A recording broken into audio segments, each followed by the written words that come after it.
ഇവരുടെ rehabilitation process മറ്റുള്ള rehabilitation പ്രോസസ്സിൽ നിന്നൊരല്പം വിഭിന്നമാണ്.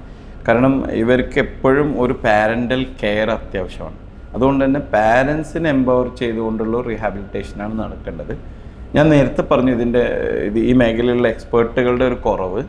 ഇനി ഉള്ള എക്സ്പേർട്ടുകൾക്ക് പോലും ആ ടാഗിൽ, അതായത് ഒരു ഡെഫ് ബ്ലൈൻഡ്നെസ്സിൻ്റെ സ്പെഷ്യൽ എഡ്യൂക്കേറ്റർ എന്ന ടാഗിൽ നിലവിൽ നമ്മുടെ രാജ്യത്ത് അവർക്ക് ഒരു ജോലിയില്ല.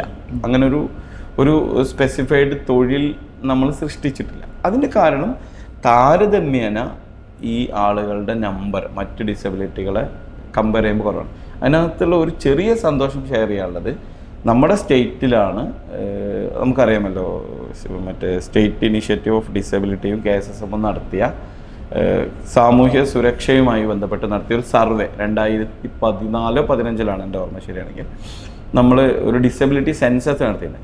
ആ ഡിസബിലിറ്റി സെൻസസിലാണ് ഈ രാജ്യത്ത് ആദ്യമായി ഈ കമ്മ്യൂണിറ്റിയിൽ എത്ര നമ്പർ ആളുകളുള്ള സ്റ്റേറ്റിനൊരു കണക്ക് കിട്ടുന്നത്.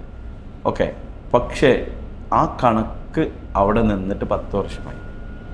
ഇതുവരെ അതിനകത്ത് യാതൊരു വർക്കും ഇല്ല. കാര്യം അത് ഗവൺമെൻറ്റുകളുടെ പ്രശ്നമല്ല.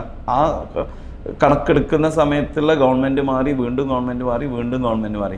ഇതിനുള്ള ഹ്യൂമൻ റിസോഴ്സ് ഇവിടെ ഇല്ല.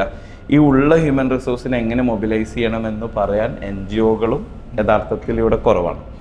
കാര്യം ഇതിനെ ശരിക്കും സെൻസറ്റൈസ് ചെയ്തെങ്കിൽ മാത്രമേ നമുക്ക് പൂർണ്ണാർത്ഥത്തിൽ ഇവരിലേക്കുള്ള ഒരു സ്റ്റെപ്പെങ്കിലും റീഹാബിലിറ്റേഷൻ സാധ്യമാവും.